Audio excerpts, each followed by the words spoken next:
निज जाय समाजा नपन विलोक जनक अकुलाने बोले बचन रोज जनुसाने। मेरे प्रण की पूर्ति इस रूप में होगी, मैंने स्वप्न मात्र में भी कल्पना नहीं की थी कि मेरा मनोरथ रूपी कल्प वृक्ष आज पुष्पित पल्लवित होने से पूर्व ही धूल धूसरित हो गया। मेरे द्वारा प्रण किया गया था, जिसे सुनकर ये द्वीप द्वीपांतर के नृपाल इस रंग अवनी तक उपस्थित हुए।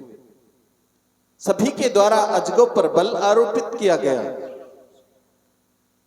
किंतु किसी भी राजा के द्वारा बल लगाने पर अजगौ अपने स्थान से विस्थापित नहीं हुए। तो एक उपक्रम यह देखने को प्राप्त हुआ, सामूहिक रूप से 10-10 हजार राजाओं के द्वारा अजगौ पर बल आरोपित कर दिया गया। आपको विचार करना चाहिए था कि यदि 10,000 राजाओं के सामूहिक बल से अजगौ 2 खंडों में परिणत हो गए तो क्या सीता किसी मंदिर का प्रसाद है जिसे 10,000 राजाओं में वितरित कर दिया जाएगा? आपको विचार करना चाहिए था, किंतु आप सभी के द्वारा वह भी नहीं किया गया। एक उपक्रम और देखने को यह प्राप्त हुआ, जब सामूहिक रूप से आप सभी ने बल आरोपित किया और उसके उपरांत भी अजगौ अपने स्थान से विस्थापित नहीं हुए, आपने अपने हृदय से हार को स्वीकार कर लिया और हृदय से हार स्वीकार करने के पश्चात आपको मेरी इस मिथिला का परित्याग कर देना चाहिए था, किंतु आप सभी के द्वारा वह भी नहीं किया गया। आप पुनः अपने अपने आसनों में आसीन हो गए। आप सभी को अभी भी यह आशा है कि राजा जनक के द्वारा कोई दूसरी युक्ति निकाली जाएगी। आप सभी श्रीहत हो गए। ये श्रीहत भय,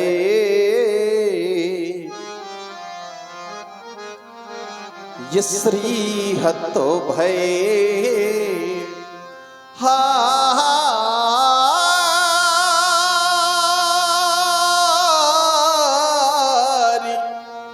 राजा। आप सभी ने हृदय से हार को स्वीकार कर लिया। जब व्यक्ति किसी रण क्षेत्र में हार जाता है तो वह उस स्थान पे अपना मुख प्रदर्शित नहीं करता, वह उस स्थान का परित्याग कर देता है। किंतु आप सभी पुनः आसनों में आसीन हो गए और ये बैठे निजो, ये बैठे निजो निज जाय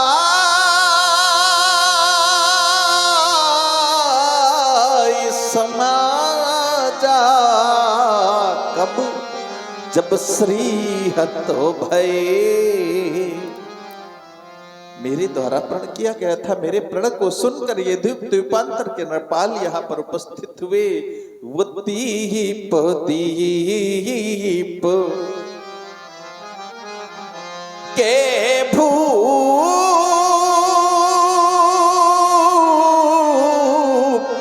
नाना और ये आए सुनी। मैंने किसी को व्यक्तिगत रूप से आमंत्रित नहीं किया था। ये आए सुनी हम जो ये पनठाना, ये दीप दीप।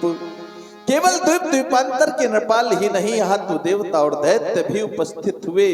वो देव तनुज, वो देव तनुज धरि मनुजी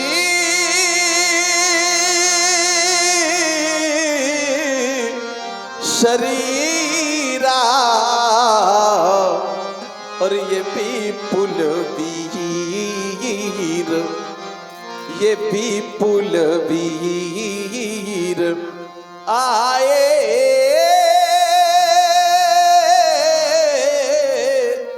रणधीरा ये भी पुलवीर। यदि किसी वीर के द्वारा अजगों को 2 खंडों में पंडित किया जाता तो उसे 3 महती विशेषताएं उपलब्धियां प्राप्त होती। कौन कौन सी? ये कुंवरी मनोहरी, मनोहारी कन्या प्राप्त होती उस वीरवर को। कुंवरी मनोहरी विजय बड़ी, ऐसी वैसी विजय नहीं, त्रिभुवन की विजय प्राप्त होती। और कीर्ति अति कमनीय, किंतु अब तो ऐसा प्रतीत हो रहा है कि ये पावनी हार वो विरंच जनु रचो न धनु दमनी। आप सभी लाभ सुनकर के आए थे और लाभ सुनकर के आए, और यह लाभ आपको नहीं भाए तो काहू काहू यह लाभ न भावा, और काहू न शंकर ये जाप चढ़ावा। चाप चढ़ाना तो दूर, यदि तिलमात्र भूमि से इसे विक्षेपित कर देते तो यह जनक आपको कृपांक के द्वारा उत्तीर्ण कर देता, किंतु आप सभी के द्वारा इसे तिलमात्र भी अपने स्थान से विस्थापित नहीं किया जा सका। रहा चढ़ाओ तो रब भाई, और ये तिलु भरी भूमि न सके वो चढ़ाई। मेरे द्वारा प्रण किया गया, जिससे सुनकर ये द्वीप द्वीपांतर के नरपाल यहाँ पर उपस्थित है। दीप दीप के राजागण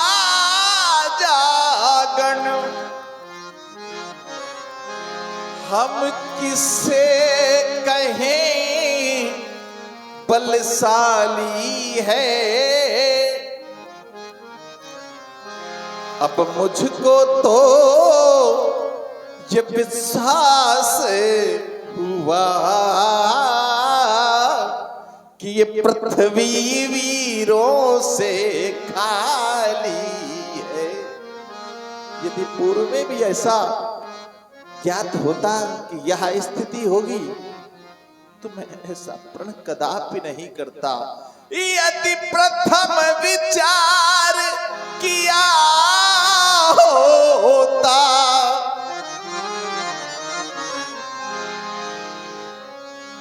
अगर यह विचार आ जाता तो मैं ऐसा प्रण कदापि नहीं करता। यदि प्रथम विचार किया होता तो यहाँ पे बसी नहीं होती, और हम ऐसा प्रणय करते ही नहीं,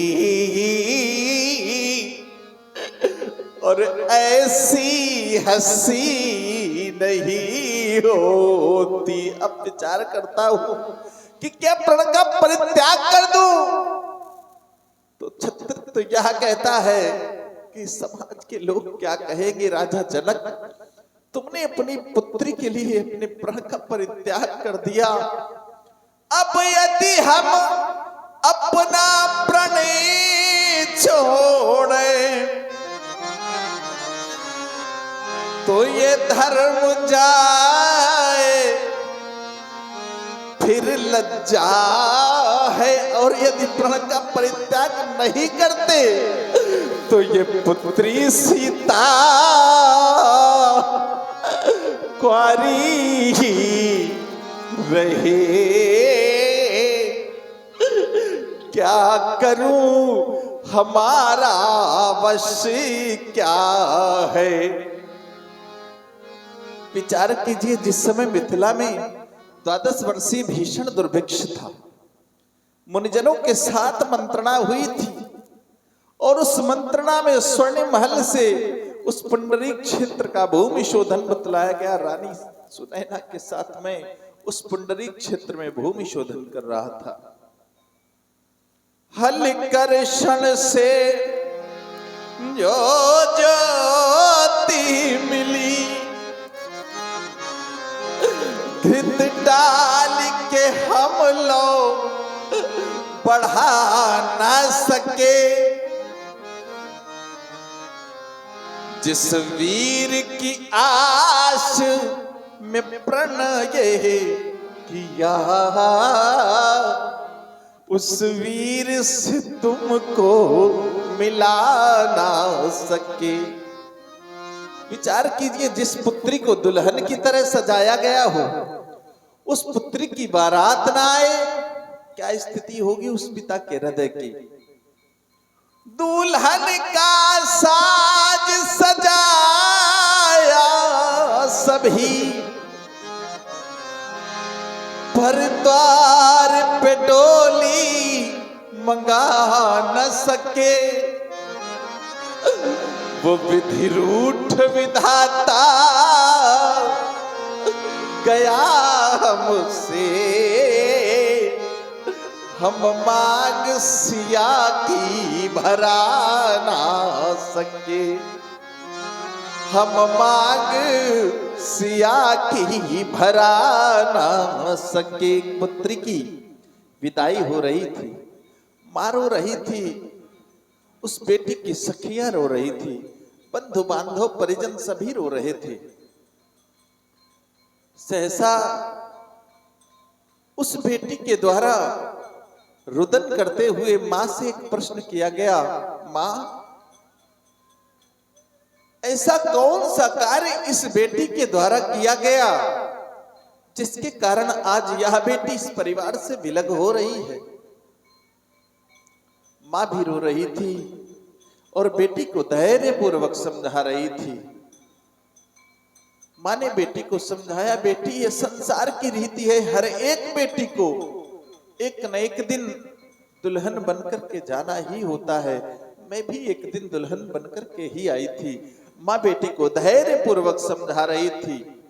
मां कहती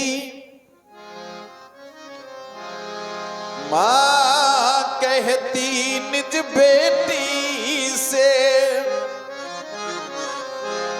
एक दिन मां भी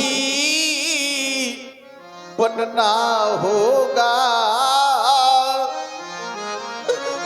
और पुत्री की प्रथम विदाई में एक दिन सबको रोना होगा। जिस समय बेटी की विदाई हो, कठोर से कठोर हृदय वाला व्यक्ति अपने हृदय के उद्गारों को रोक नहीं पाता है। मां बेटी को धैर्य पूर्वक समझा रही थी। बेटी, मां कहती निज बेटी से, एक दिन मां भी बनना होगा और पुत्री की प्रथम विदाई में एक दिन सबको रोना होगा। कौन नहीं रोता है बेटियों की विदाई। जो जीवन में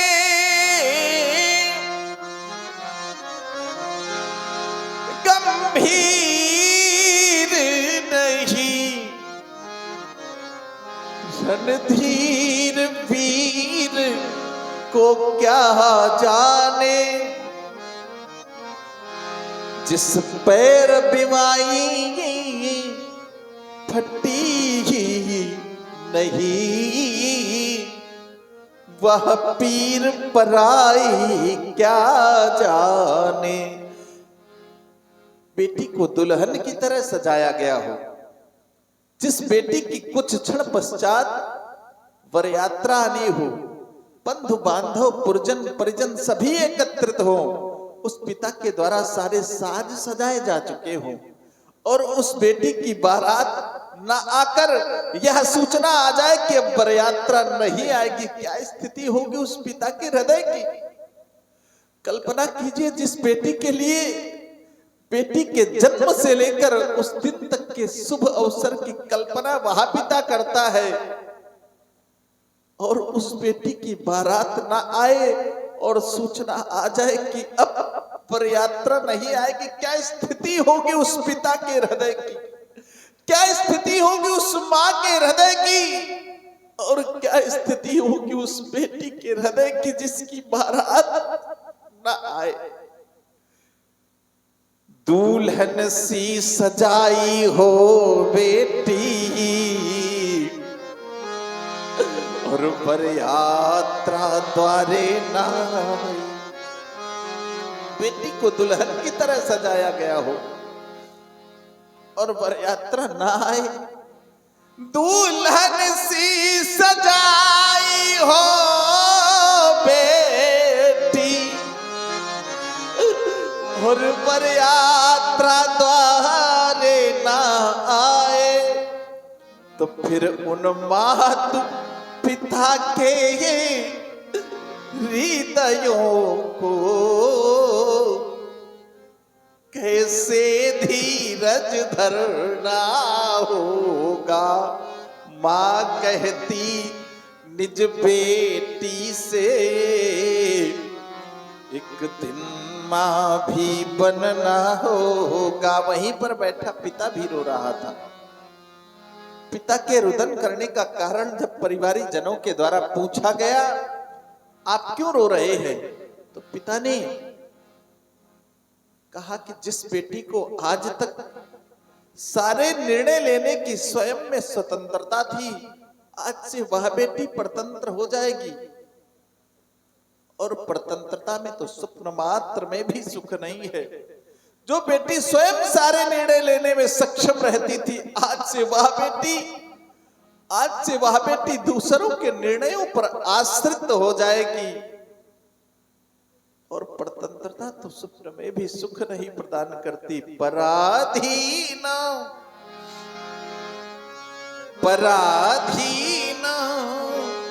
सपने हो सुख नाही, करी विचार देखो मन माही।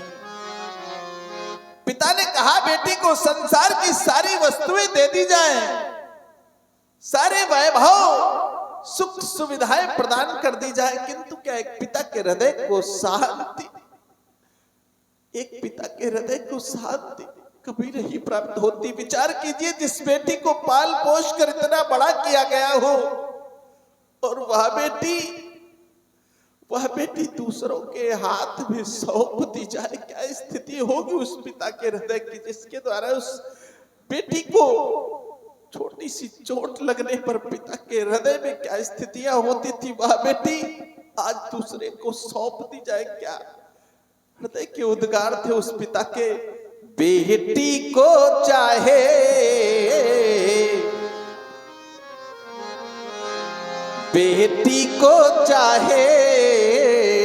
रोते हुए वह पिता कह रहा था, सब कुछ दे दूं।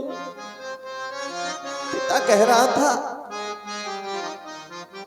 जितना भी मेरे द्वारा अर्जित किया गया है वह सारा सुख, सब धन, सब कुछ दे दिया जाए, किंतु क्या पिता के हृदय को शांति नहीं प्राप्त होगी। बेटी को चाहे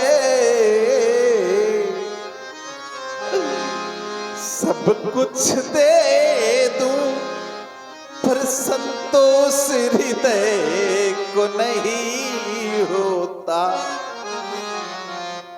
बेटी की प्रथम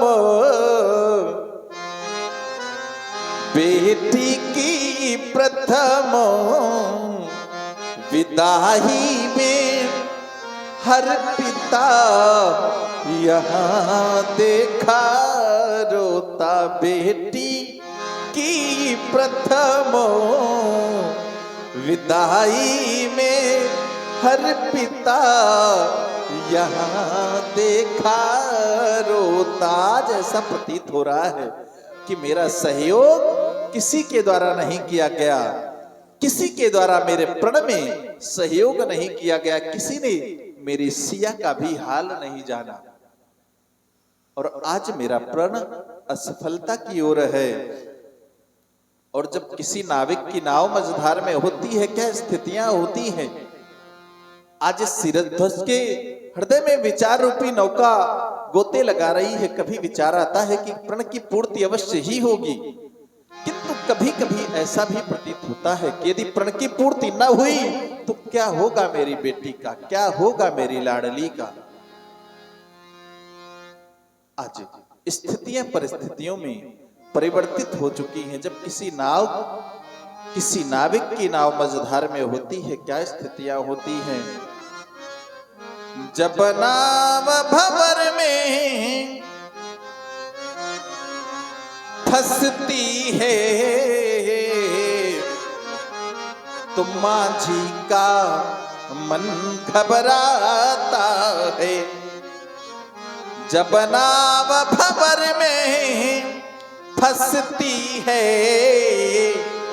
तो माझी का मन घबराता है। तब दुखियों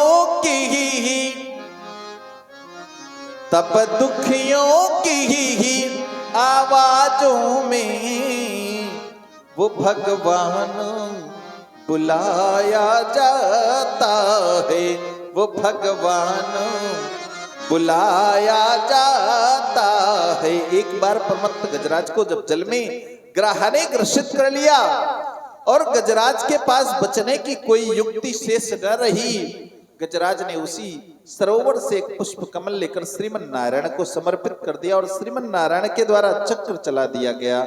जब ग्राह ने गज को पकड़ लिया, तन डूब रहा था जब जल में, तब पुष्पी कमल का वो सूंड लिए, फिर चक्र चलाया था पल में। तब शक्ति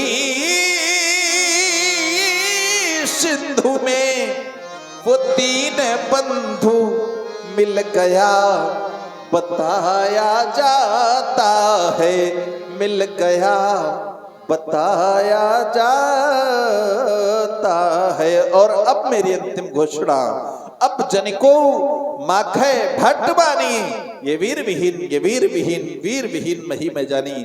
अधिवेशन समाप्त किया जाए। सीता के सखियों ले जाओ बेटी को, ले जाओ, क्योंकि हो सका नहीं प्रणपूर्ण, हो सका नहीं प्रणपूर्ण। सिया की कुम्हलाई जयमाला, सिय स्वयंवर हो चुका, अब तो हो चुका।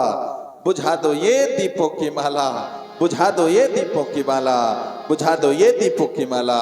अधिवेशन समाप्त किया जाए। जनक बचन सुनी सब नर नारी, देखी जानकी भय दुखारी। माखे लखन कुटिल भई भौ गए, रथ पथ फरकत नयन रिसो। कई न सकत रघुबीर डर, लगे बचन जनु बान। नाई राम पद कमल सिर, बोले गिरा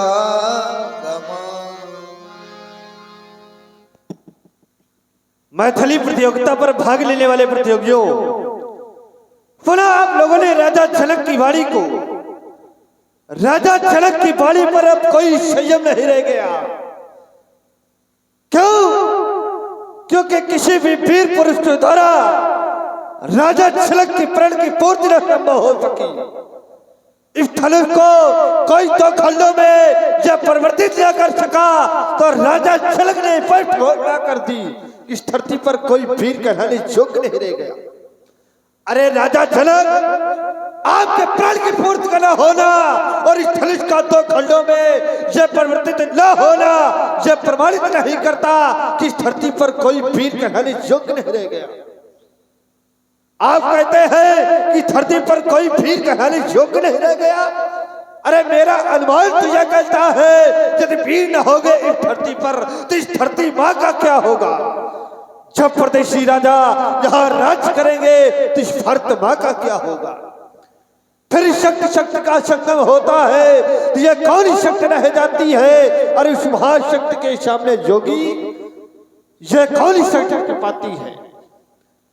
यह समय समय पर गुना होगा क्योंकि यह समय का बंध निराला और समय के आगे एक दिन सबको झुकना होगा जहां कोई नहीं है बड़वाला। यह समाप्त स्वयंवर तो फिर ये कार्य अधूरा तो फिर मां सीता का क्या होगा। और जब परदेशी राजा यहाँ राज करेंगे तो इस भारत माँ का क्या होगा। जय खंड पुत्र ज्ञान घर में जब ज्ञान भरते और सुता के शिक्षा धना पर क्यों अमल का अपमान करते।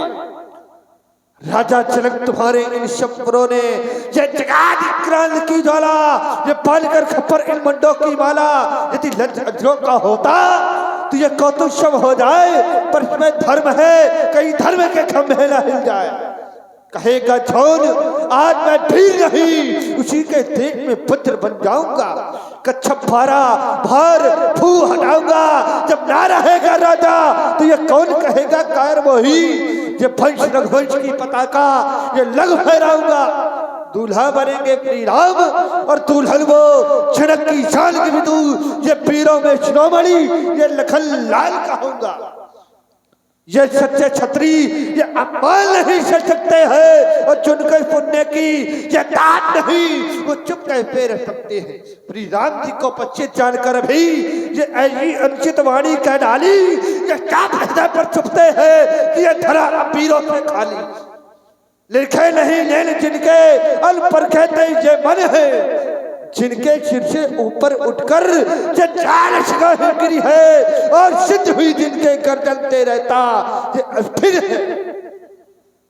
जिनके दांत ये दूध थे लेकिन ये काट मड़की है। ये छोटे हैं लेकिन बड़ों ने बल की इनसे बिछड़े की। रघुवंशी तय में चाकर होई तो दाई समाज कहे न कोई। ये कहीं जन्म अंचित वाणी तो ये विद्यमान ये रकुल मन जानी सुनो भानुकुल पंकज भानु तो कहूँ स्वभाव न कट मानो। ये चौथ तुम्हारे शासन पाऊं तो कंद कहो ये प्रभात खाऊं। ये काचे घट चिमटारो फोरी ये शिको मेर मूलक जिम तोरी। ये ताऊ प्रताप वैभव भगवाना ये को कापिरो ये प्राणा ये कमल दान जिम चाप चढ़ाऊं जो जनपते ये प्रमाण ले थाऊं। ये दोनों छत्र दंड जीवी ये ताप पन्नाथ ये चल कर पुष्प तपन धरऊं। बोले लखन लाल की जय।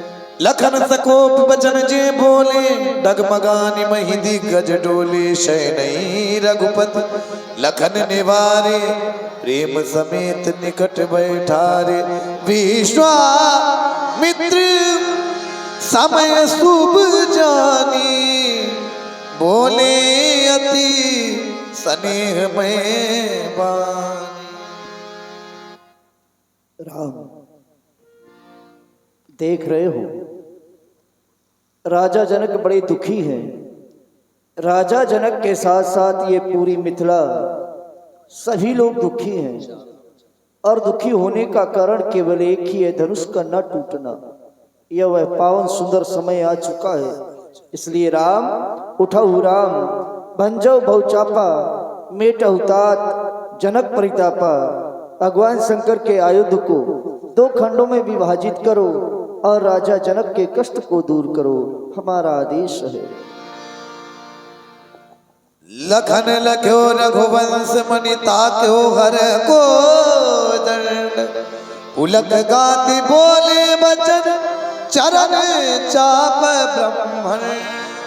दिस कंजरो कमल ही कोला थरो धर निधर धीर न डोला। राम चढ़ई शंकर धन तोरा।